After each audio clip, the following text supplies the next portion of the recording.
Oi, oi, bom dia, paz do Senhor Jesus. Eu estou gravando esse vídeo mais uma vez para a honra e glória daquele que é digno, o Senhor dos Exércitos, Deus de Abraão, Deus de Isaac, Deus de Jacó.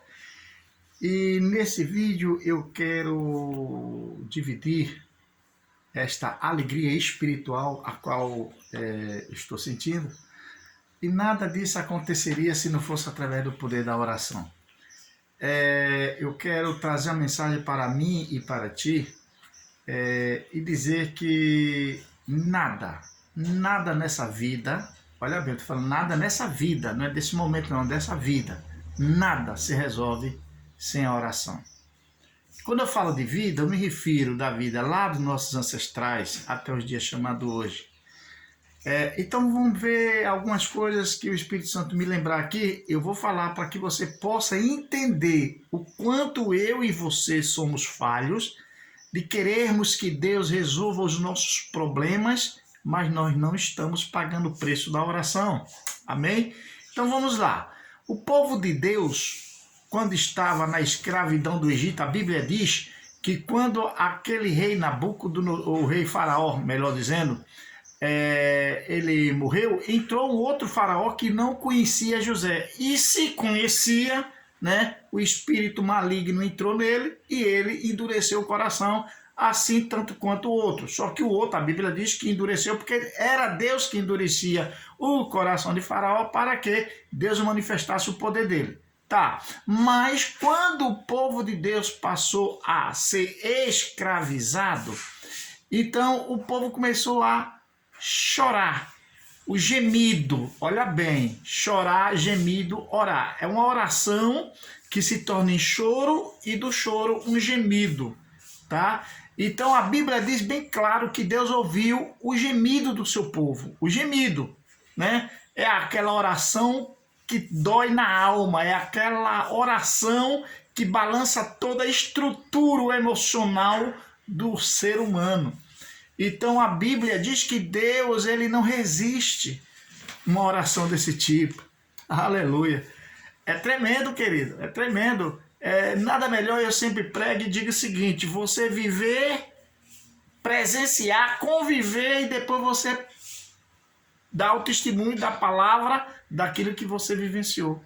Então, quando o povo de Deus começou a gemer na escravidão, Deus disse: epa, tá topando na minha herança, tá topando no meu povo, agora chegou a hora de eu agir. Então, há casos que a gente tem que entender que Deus está nos assistindo. Ele tão somente só quer ver as nossas atitudes. E as nossas atitudes não virão por outro meio a não ser através da oração. E o que é uma oração? É aquela oração que você dobra o joelho no lugar adequado, que você tem intimidade, seja aquele quarto, né? Que você disse, aqui é o lugar onde eu converso com Deus, né? Seu lugarzinho secreto.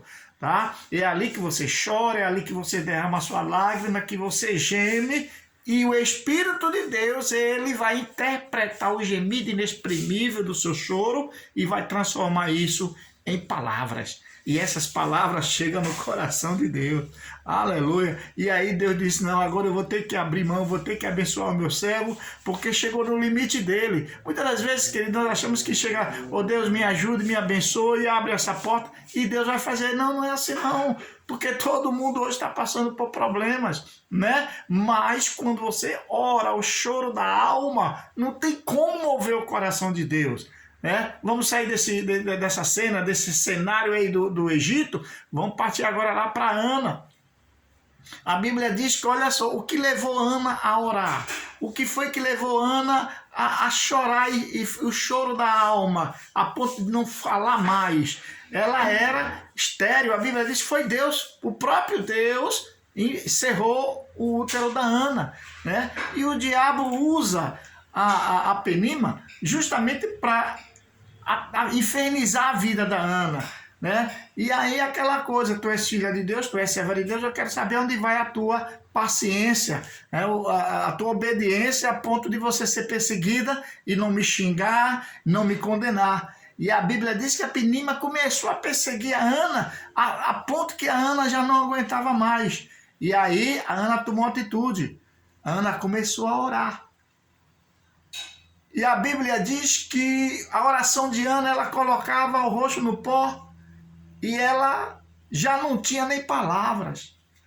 Tanto é que diz que quando ela saía do santuário, o sacerdote ali olhou para ela e interpretou que ela estava embriagada, né? Mas ela disse: não, meu Senhor, tu não sabe a oração de uma mulher de amargura. Amargura leva a pessoa a fazer uma oração de gemido inexprimível. E nessa oração que Ana orava, que ela pedia um filho ao Senhor, a Bíblia não diz, mas quem sabe ela dizia: Senhor, o que foi que eu fiz por merecer? Porque a Penina pode ter filho, uma mulher que faz isso, faz aquilo, e eu não posso. E aí ela perdeu palavras. E aí não teve mais palavras, e aí foi pro gemido. E aí Deus disse: agora eu vou abençoar minha serva. E aí mandou Samuel, né? A gente vê que na hora do desespero, gente, é na hora do limite que Deus age. Eu estou falando isso para ti porque eu vivo essa situação. Tem horas que o diabo diz: olha, pastor Jadiel, chuta o balde.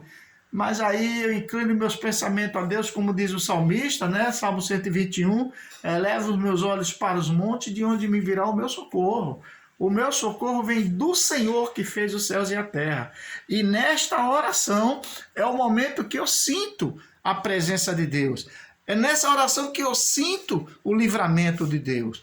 Olha só, a Bíblia diz que Josué, ele tinha que vencer uma grande batalha e ele precisava de tempo, né? E naquela hora que ele orava ao Senhor, foi uma oração que ele colocou o rosto no pó e ali ele clamou a Deus. Pensou que é um líder em pleno campo de batalha, né? Se reunir assim e disse: agora eu vou orar porque só Deus pode fazer isso. E aí ele ora ao Senhor e a Bíblia diz que na oração de Josué o sol parou. Aleluia! Não tem cientista que prove hoje, não tem ninguém que faça o sol parar, somente Deus, somente o poder sobrenatural, através da intimidade, através do gemido da alma. Senhor, eu preciso vencer os nossos inimigos, eu preciso vencer essa situação, eu não tenho condições nas minhas qualidades humanas, não há mais saída, não tem jeito, mas tu podes, Senhor. Entendeu, querido? E aí Deus se levanta do seu trono e diz: agora eu vou ajudar meu filho. Agora eu vou ajudar o meu servo, porque eu estou sentindo que o choro realmente chegou aos meus ouvidos. Então, querido, a oração ainda dá a resposta do que precisamos. Creia no Senhor Jesus, continue buscando ao Senhor Jesus, independente da situação que você esteja vivendo, continue orando, tá? Eu, por exemplo, muitas das vezes eu trago uma pregação como essa, mas Deus sabe como é que está a minha alma, meu espírito. Mas eu não tenho que estar falando nada para você, porque você não vai resolver o meu problema. Quem tem que resolver o meu problema é o Papai do Céu. Através de quê? Das minhas orações, do gemido inexprimível. E essas orações, na proporção que eu for orando, o Senhor vai me trazendo a vitória. E essa vitória eu vou levando para você como experiência. É assim que o povo de Deus tem que viver. Amém? Mas que Deus em Cristo te abençoe. Volte a orar, meu irmão. Volte a orar, minha irmã. Ah, eu não tenho tempo. Tem. Quando você estava no mudão, você passava a noite toda na mesa do bar, né? Você passava numa boate. Quantas noitadas perdidas, o diabo lhe seduzia. Por que agora tu não pode passar uma noite orando? Não precisa ser a noite inteira, não. Quando for meio-dia, meia-noite, tu dobra teu joelho, tu ora, tu liga para alguém que lhe ajude em oração e ali tu faz uma corrente de oração. Hoje nós temos aqui o celular, né, a internet, que você pode fazer uma videoconferência. Tudo isso são ferramentas que Deus nos proporciona. É tão somente a gente colocar a vida espiritual diante dele e ele abrirá o nosso entendimento para que nós possamos proporcionar esse momento lindo, né, que agrada o coração de Deus. Volte a orar, meu irmão, volte a orar, minha irmã, porque sem a oração o seu problema não vai ser resolvido. Sem as minhas orações, os meus problemas não serão resolvidos. Então, a Bíblia diz que Daniel, quando ele orava, que ele precisava ter as revelações de Deus, ele orava para que ele pudesse se afinar mais com Deus, e a Bíblia diz que Satanás mandou os principados e potestades para impedir da oração chegar até Daniel. Mas ele foi orar, ele continuou orando. Quanto mais o diabo ele entrava na peleja, mais Daniel continuava orando, ele não desistia, a ponto que aí Gabriel e Miguel descem, e um luta e o outro leva a oração diante do trono. Por quê? Porque ele não desistiu, ele não chutou o balde, ele não levantou a bandeirazinha de se render, porque Deus, ele não aceita covarde, Deus aceita valente. Ainda que a minha luta, a sua luta seja difícil, mas olha bem, a minha e a sua luta, e toda luta, toda guerra tem um general, e o nosso general é o Doutor Jeová, é o Deus de Abraão, o Deus de Isaac, o Deus de Jacó. Confie nesse Deus e a sua vitória virá, mas continue orando, não desista, não desista. Ah, mas eu não sei nem orar, então gema, chore nos pés do Senhor, que Ele vai interpretar o seu choro, Ele vai interpretar o teu gemido, e só o Espírito Santo é quem transforma o choro e o gemido em palavras, e essas palavras chegam ao coração, ao trono da graça. Amém? Que Deus em Cristo te abençoe e nos dê um dia de paz abençoado debaixo da mão do onipotente Deus. Amém.